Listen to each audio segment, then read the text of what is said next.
Matapos mapakinggan ang kwentong ito ni Xiao Chen, ay napaisip si Li Yun. Matagal na pala nilang pinagpaplanuhan ang tungkol dito para lamang may handa ang tinatawag nilang bagong era na ito. Habang iniisip pa niya ito, binulungan naman ni Xiao Chen si Li Zhu, tinatanong ito, "Li Zhu, sino ba talaga ang iyong landlord?" Dahil ang kanyang true key ay masyadong malakas. Hindi naman siguro niya ako bigla na lamang susunggaban, hindi ba? Natawa naman si Li Zhu sa mga sinabi niyang ito kaya ipinaliwanag niya, "Hindi mo kailangang mag-alala, dahil higit na mas maganda sa iyo ang kanyang asawa na si Sister Isabel. At isa pa, ang aking landlord ay ang kilalang rebel army leader." Sa pagkarinig naman nito, labis na nagulat si Xiao Chen at napatanong sa sarili, totoo ba talaga iyon? Kung ganoon, masyado palang nakakahiya ang aking mga sinabi kanina. Habang iniisip niya ito, tinanong naman siya ni Leon, "Alam mo ba kung paano ginagamit ang jade pendant na ito?" Ipinaliwanag naman ni Xiao Chen, "Sinabi sa akin ng aking master na nailigtas nito ang aking buhay, ngunit hindi rin ito sinabi ang detalye kung paano iyon nangyari." Hindi naman naniwala si Leon sa sinabi niyang ito kaya tinanong niya, "Paano magagawang makapagligtas ng buhay ang isang simpleng token na katulad nito?" Dagdag pa niya, "Napakalaki kong bigo bilang isang pinuno dahil hindi ko nalaman hanggang ngayon na mayroon palang mga traidor sa aking mga kasamahan na nakasama ko noon sa loob ng 5 taon. Pinakalma naman siya ni Isabel at sinabi, "Ano ang ibig mong sabihin na bigo ka sa pamumuno sa kanila, kung sinadya naman nilang itinago sa iyo ang tungkol dito? Wala itong kinalaman sa iyong mga abilidad bilang kanilang leader, dahil ito ay pagkakamali ng iyong mga alagad." Sa pagkarinig naman ng mga sinabi niyang ito, ngumiti si Leon at tinanong siya, "Pinapagaan mo ba ang loob ko sa pagsasabi nito? Kung ganoon, marahil tama ka nga." Itinanggi naman ito ni Isabel at isinabi pa nga, "Ano ba ang sinasabi mong kino-comfort kita? Bakit ko naman gagawin iyon sa isang idiot na katulad mo?" Kasunod nito, biglang nagbago ang tono ni Isabel at sinabi, "Ngunit hindi ko rin naman hahayaan na late nila ang aking asawa, dahil kung ganoon, ay mababawasan din ang aking value. Kaya kahit ikaw, hindi mo rin pwedeng maliitin ang iyong sarili." Lalo namang napangiti si Leon sa sinabi niyang ito, ngunit kasabay nito ay nakita nila ang isang paputok sa di-kalayuan. Habang pinagmamasdan pa nila ito, tinanong ni Li Zhu, "Hindi naman holiday ngayon, bakit mayroong pa fireworks?" Ngunit iba sa kanila, ay nakilala ni Xiao Chen ito at sinabi, "Isa itong help signal mula sa Jade Maiden Palace. Bakit bigla na lamang itong lumitaw dito ngayon?" Sa pagkarinig naman nito, tinanong ni Leon, "Ang ibig mo bang sabihin ay mayroong masamang nangyari sa Jade Maiden Palace?" Kinumpirma naman ito ni Xiao Chen at sinabi, "Hindi ako maaaring magkamali, kaya kailangan kong magmadali at puntahan ang pinanggalingan nito." Ngumiti naman sa kanya si Leon at nagmungkahi, "Magkasama na lang tayo pumunta doon, dahil baka matulungan pa kita sa problema nyo." Samantala, sa isang liblib na gubat, makikita ang ilang lalaki na binubuli ang isang babae. Dito, sinabi ng lalaki, "Ikaw na ang susunod, Liang Ruyo ng Jade Maiden Palace." Bilang tugon naman, minura niya ito at tinawag na isang bastardo. Ngunit hindi naman nagalit ang lalaki, at sa halip ay ngumiti pa nga at sinabi, "Hindi mo kailangang mag-alala, dahil hindi ka namin papatayin kaagad. Sa halip, ipaparanas muna namin sa iyo ang napakasarap na serbisyo." Ngunit hindi pa niya natatapos ang kanyang sasabihin ay biglang may tumama sa kanyang mukha, na nagpabagsak sa kanya sa lupa. Kasunod nito, nakita nila ang taong bumato sa kanya, kaya galit niyang tinanong, "Sino ka?" Agad namang sumagot si Xiao Chen at sinabi, "Ako ang inyong auntie, ang street fighter. Ang lakas din ng loob ninyo na gawin ito sa mga miyembro ng Jade Maiden Palace." Dahil naman sa mga sinabi niyang ito, namangha ang kanyang kasamahan na si Ruyo, kaya agad niya itong tinawag bilang kanyang elder sister. Bilang tugon naman, sinabi nito, "Hindi mo na kailangang mag-alala, kasi nandito na ako." Sa pagkarinig nito, napaisip siya, para sa aking elder sister na maging ganito kakumpiyansa, marahil ay labis itong nag-training sa mga panahon na umalis siya sa aming sekta. Kaya ngayon, ay marahil sobrang lakas na nito. Kasabay nito, buong kumpiyansang sinabi ni Xiao Chen, matapos ang aking paglalakbay sa underworld sa loob ng kalahating taon, sa wakas ay natagpuan ko na rin ang aking ultimate power. Bigla namang kinabahan ang mga lalaking ito sa kanyang mga sinasabi, at naisip pa nga, masyadong nakakatakot ang babaeng ito. Ano kaya ang ultimate power na sinasabi nito?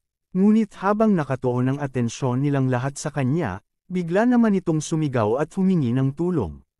Nang makita naman ang ginagawa niyang ito, natulala sila.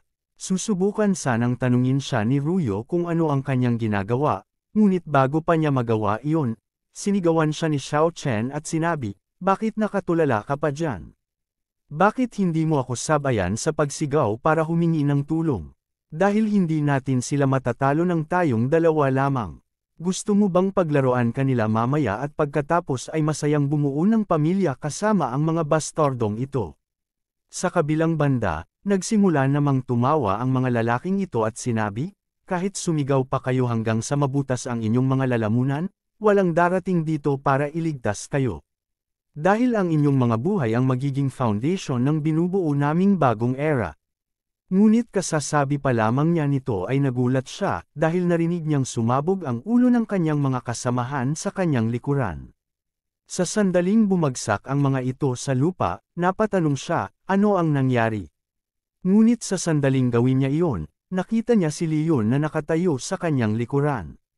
Habang gulat na gulat pa siya, nakangiting sinabi ni Leon, "Tauhan ka ba ng nakaraang dinastiya o ng mga nagsusulong ng bagong era?"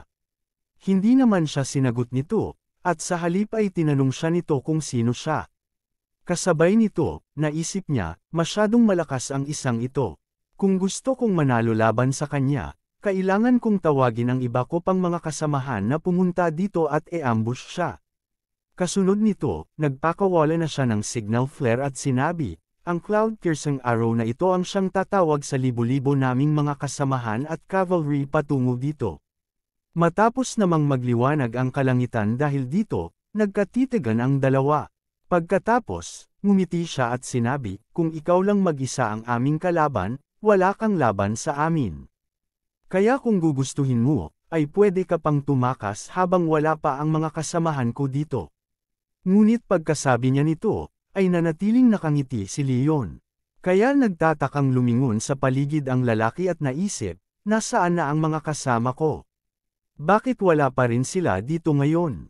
Sa pagkakita naman ng ginagawa niyang ito, sinabi ni Leon, "Hindi mo kailangang mag-alala, dahil malapit na silang bumagsak." Nagtataka naman ang lalaki sa kanyang narinig at napatanong, ano ang sinasabi nitong babagsak? Ngunit habang iniisip pa niya ito, nagsimula na ngang bumagsak ang isang lalaki. At nang suriin niya kung sino ito, ay nakilala niya ito bilang kanyang kasamahan. Pagkatapos ay sunod-sunod pang bumagsak ang ilan pang mga kasamahan niya, kaya natulala siya at pinagpawisan ng husto. "Hindi ako maaaring magkamali." Isang halimaw ang lalaking ito.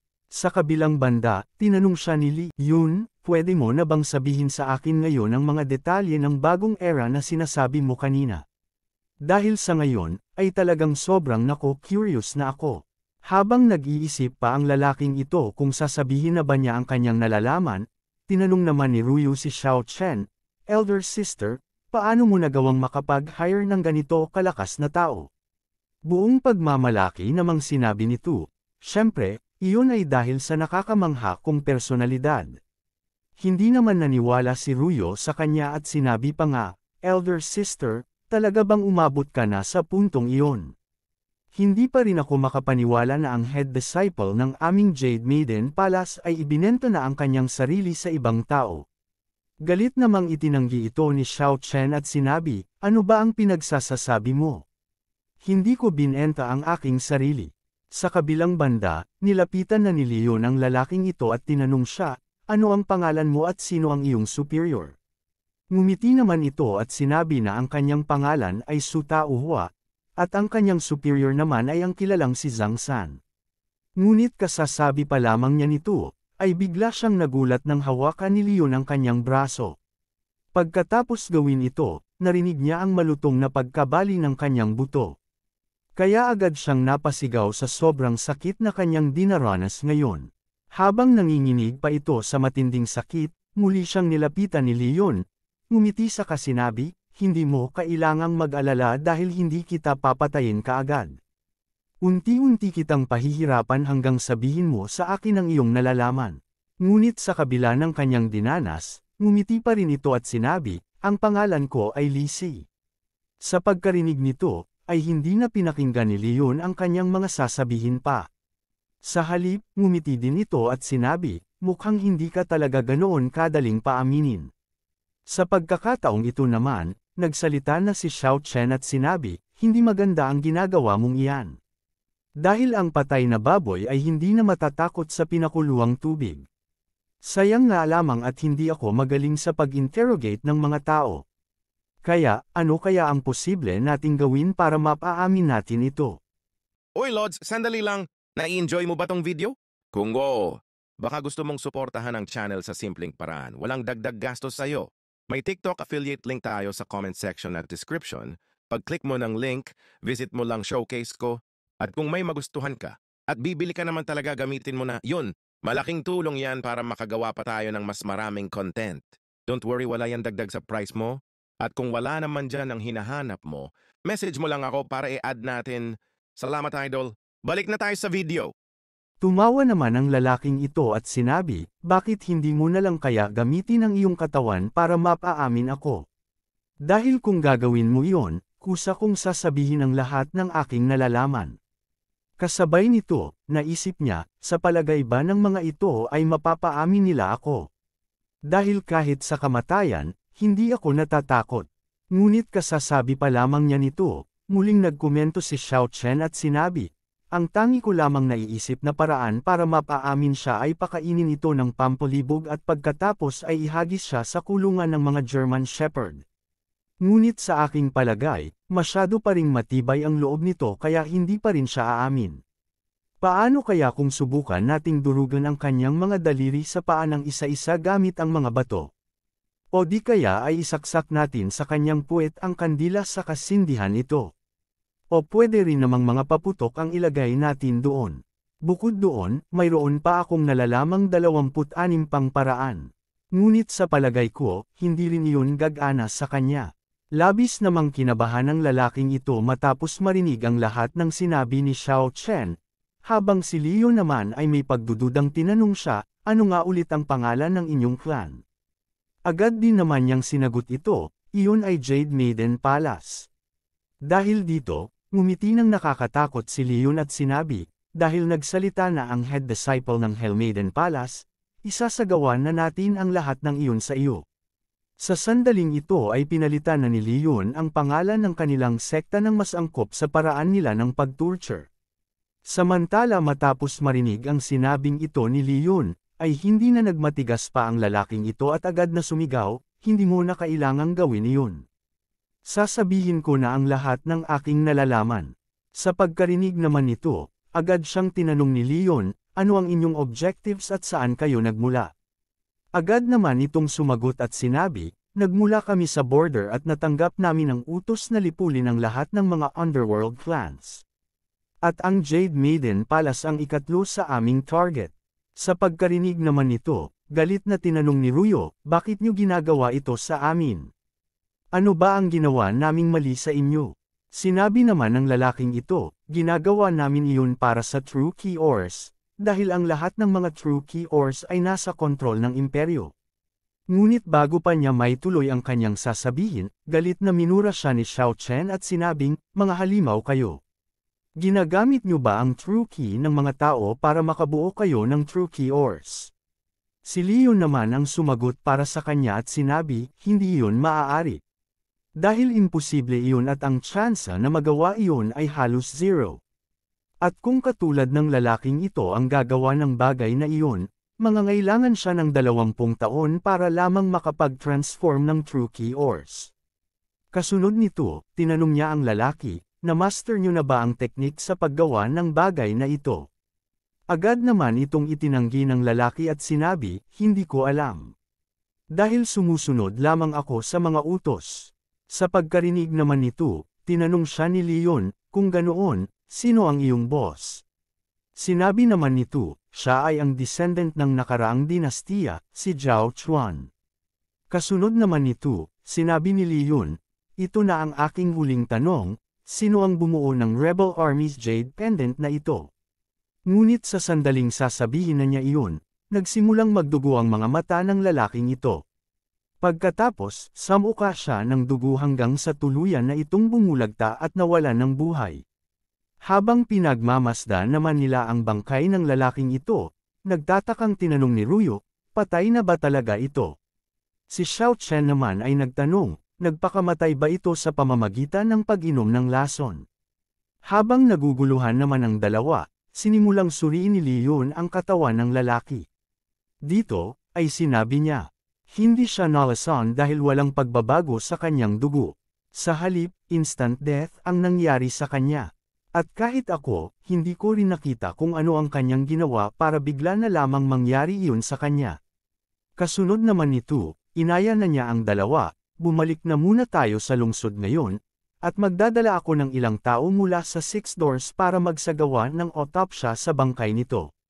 Kasabay naman nito, napamura siya at iniisip na muntik na sana niyang malaman ang sagot sa kanyang mga katanungan, ngunit bigla na lamang nangyari iyon sa kanya. Napaisip pa nga siya kung sino sa mga dati niyang kaibigan ang kumikilos sa likuran ng mga taong ito. Samantala, matapos makauwi si Leon, tinanong siya ni Isabel, base sa ilang memorials na natanggap namin, sa loob ng ilang araw ay nagiging mas magulo ang sitwasyon sa borders. Kaya ano sa palagay mo ang dapat nating gawin? Napabuntong hininga naman si Leon at sinabi, noong una, naku curious lamang ako kung sino sa aking mga dating kaibigan ang nakikipagtulungan sa nakaraang dinastiya. Naiinis namang nag-react si Isabel at sinabi, ang mga taong iyon ay malinaw naman na gumagawa ng kaguluhan sa imperyo, pero bakit tinutukoy mo pa rin sila bilang iyong mga kaibigan? Ngumiti naman si Leon at sinabing, paglalarawan lamang iyon at wala akong ibang ibig sabihin. Tinanong din niya si Isabel, nagseselos ka ba kaya ka nagagalit? Itinanggi naman ito ni Isabel at sinabi, managinip ka ng gising. Ako ang empress ng imperyong ito, kaya bakit naman ako mag-iisip ng mga ganyang bagay? Dagdag pa, hindi ko nga alam kung babae ba o lalaki ang iyong tinutukoy. At kaya lamang ako nagkomento ng ganoon ay dahil napansin ko na nag-aalala ka. Pinakalma naman siya ni Leon at sinabi, hindi naman ako nababahala tungkol dito. Gusto ko lamang matapos na kaagad ang problemang ito. Sa gayon, mas makapagtuon pa tayo ng oras para sa isa't isa nang walang iniisip na katulad nito. Sumang-ayon naman dito si Isabel at ngumiti sa kanya, sinasabing, tama ka. Dahil kapag natapos na nga natin ito, mas makakapagtuon tayo ng oras para sa ating dalawa. Samantala, sa isang karwahe, makikitang nag-uusap ang dalawa. Tinanong ng isa, ano ang nangyari? Sinabi naman ng kanyang kausap, na kasalukuyang may hawak na manika, ang Dark Quadrant na iyon ay na-exterminate na. Sinabi din niya, kapag sinabi mo ang mga pangalan na hindi mo dapat sabihin, wala ka ng ibang choice kundi ang mamatay. Sa pagkakita naman ng kakayahang ito ng shaman, tinanong niya, talaga bang ang mga shaman ng inyong bayan ay ganito kalakas? Dahil nagagawa ninyong makapatay ng tao kahit milya-milya pa ang layo ninyo sa mga ito at walang kahit anong iniiwang bakas. Hindi naman siya nagpaliwanag tungkol dito at sinabi pa nga, huwag mo nang intindihin iyon. Sa halip, mag-focus ka sa iyong misyon. Dahil tanging ikaw lamang ang makagagawa ng bagay na ito. Ngumiti naman ang kanyang kausap at sinabi, hindi mo kailangang mag-alala, dahil ang aking sister ay masyadong malambot ang puso. Kaya hayaan mong personal kung ipadala siya sa kanyang huling hantungan. Ang lalaking ito pala ay ang ikatlong prinsipe ng imperyo, si Zhou Raosheng. Abangan ang susunod na kabanata. Maraming salamat sa lahat ng mga nanood. Kung nagustuhan mo ang episode na ito, paki-like naman at mag-iwan ng heart sa comment section. Malaking tulong na yun para ma-boost ang video. At kung hindi ka pa nakasubscribe, pindutin mo na din ang subscribe, at idamay mo na rin ang notification bell para updated ka sa mga bagong kabanata ng series na ito. Salamat ng marami.